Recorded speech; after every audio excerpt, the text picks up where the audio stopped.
Their substitutions as well.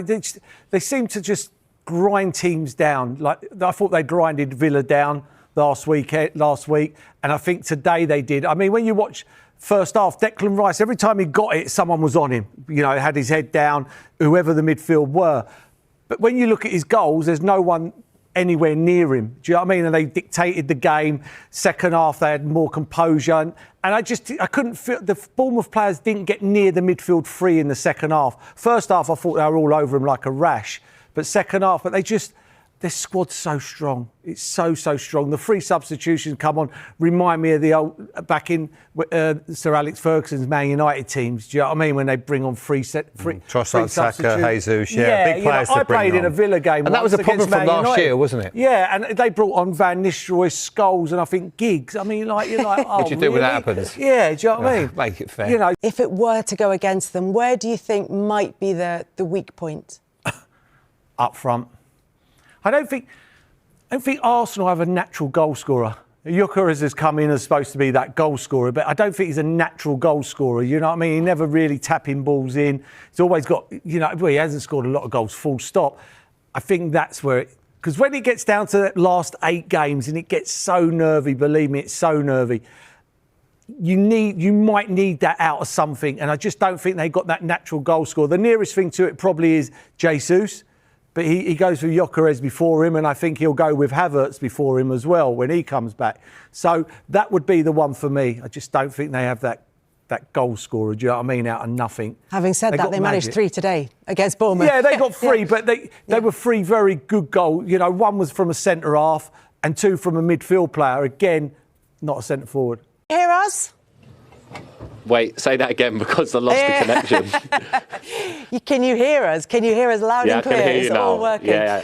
We're just saying congratulations on the victory first of all, but also for you. We know that very famously you've scored 2 goals in a Champions League game before this, but you've never scored 2 goals in a Premier League game before today. Yeah, that's a crazy stat. I hadn't scored a lot this season, to be honest with you. I'd only scored 2. So to grab a brace today and an important victory was a really nice feeling. You know, when you win and you're able to help out the team like I did today, it always had that extra bit of a special feeling. So, yeah, I'm delighted with the goals and obviously more importantly 3 points because they're a really good side, Bournemouth, especially here. Yeah, and they're always important games, particularly when you get to this stage of the season, when you are chasing a Premier League title.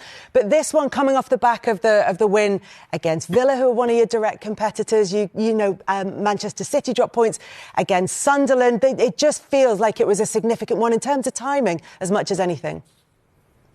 Yeah, massive. Obviously, off the back of Aston Villa, I think the key thing today was to build on that and to go and win. You know, the win against Villa would have meant nothing if we come here today and didn't pick up anything. But it's so important this time of the year. The schedule's crazy. The fixtures come thick and fast. And, you know, if you can win your games in and around Christmas, on top of what we've done already, it's going to put us in a really good position. So we've got to keep building on that, keep the mentality right, keep pushing. But we're in a really good spot at the minute, and long may that continue. Hi, Dick. Paul Merson here. You're right. You're right, mate. I was just going to say, good. What did Mikel Arteta say at half-time? Because I thought first half, their midfield were all over you like a rash first half. Didn't really have time to get your heads up. A couple of times they intercepted, got you moved, you know. And I thought Arsenal as an Arsenal team give the ball away a lot more than they usually do. Second half, you sort of overpowered them. Was there anything that he said that sort of changed that, where you had to drop off or, you know, push on or... Yeah, no, I think in the first half, I think we was doing the things they wanted. You know, we kept playing the ball to our left side and they kept trapping us. As soon as we made that one pass over to Gabriel, they all swarmed in on us and, you know, we made us either go back to David or kick it long. And like you said, it did feel like that on the pitch. It felt like they were swarmed all over us in the first half. But, you know, we're a team at second half. Once we get in there at half time and the manager speaks and we speak between each other, we knew we had the quality and we knew the space was there to go on and win the game. And we've done that a lot this season. So, you know, credit to everyone to go out there and perform how we did second half because that wasn't easy today. Well Declan, Jamie Redknapp, congratulations, mate. Hopefully you've got a screen in front of you. I want to talk about your 2 goals. It was going to be hard for him to then make the step back down low once he'd come back across. So I think that was an important goal because there was bodies in the way as well. So I was happy with that. And the next one, obviously, this is the winning goal, Dec. Second, so I was happy with that. No, they're great finishes. The only problem is I've got some bad news for you that Sky are obviously going to bill you because we've got to now clean that camera deck. It's a New Year's kiss. New Year's kiss, celebratory exactly, kiss. mate. Declan, you mentioned Martin Zubimendi there, and I just want to talk to you about that relationship between the two of you and what his presence in the team allows you to do. Yeah, I think don't underestimate to come from La Liga to come into this team. You know, he's not the biggest player or the strongest, but his brain, the way it works, allows the teams to function in such a good way. He's been unreal. He plays so many minutes already for us this season. The way he gets on the ball, and obviously he's Spain's number 6 at the minute, and rightly so. You know, you see the qualities he brings, the calmness and composure, and the way he thinks. It's been great to play with him. I'm learning a lot, and you know, we've built a really good partnership. So, look, may that continue because we're both young, we're both fresh, and yeah, we want to keep building that together. Deck, will you be watching the Man City-Chelsea game on Sky tomorrow? I didn't even watch the game versus Sunderland, honestly. I think I'm just, if I've got the time tomorrow, I might watch it.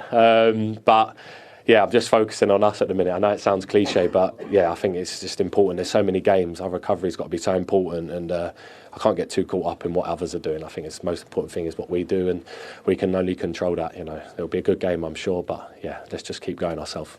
Declan, just one on that point about not watching the games and focusing on what you're doing. Tell me about if it feels different this season and if you've kind of learned from previous title challenges, if there's a kind of lesson you've taken from that. No, I think like everyone plays everyone in this league. Man City, we know, are one of the best teams in the world, and you know, more than likely they're going to win their games. So it's so important for us to just stay on track and stay focused and not get caught up in what people are saying on the outside, and internally just sticking to what we're trying to do and what we believe in, which is obviously to just keep winning every game. Like I said, we're in a great position, and we've been here before. It's just about keeping that mentality right, not getting complacent, and keep winning football matches. Ultimately, that's what's going to make good things happen. So let's keep doing that. Declan, congratulations. 6 points clear of Villa, 7 points clear of Man City, top of the league, and 3 points today with 2 goals. Well done. Thank you very much. Well Have a good night. See you later. Bye-bye. Bye. Bye. 7 successive wins in all competitions. What was said in the dressing room after that, because it got tense in those final moments, but a massive victory for you to go so far ahead in the league. Yeah, no, credit to ourselves. Everyone knows it's such a tough place to come to. They're a very, very good team, strong at home, and yeah, we're just really happy that we got the win and we keep the momentum going. We've got some tough games coming up, a really long month with a lot of fixtures, so we just want to keep the momentum going for sure. We found out that Big Gabby might just be human today, bit of an error. How nice to then set him up with a beautiful run for redemption. It was a lovely move from you. Yeah, no, to be fair, all credit to him, you know. He didn't let that early slip phase him. It happens to everyone. Everyone makes errors, especially at the highest level, so I was delighted that he finished it. He finished it like a striker as well, so really good from him.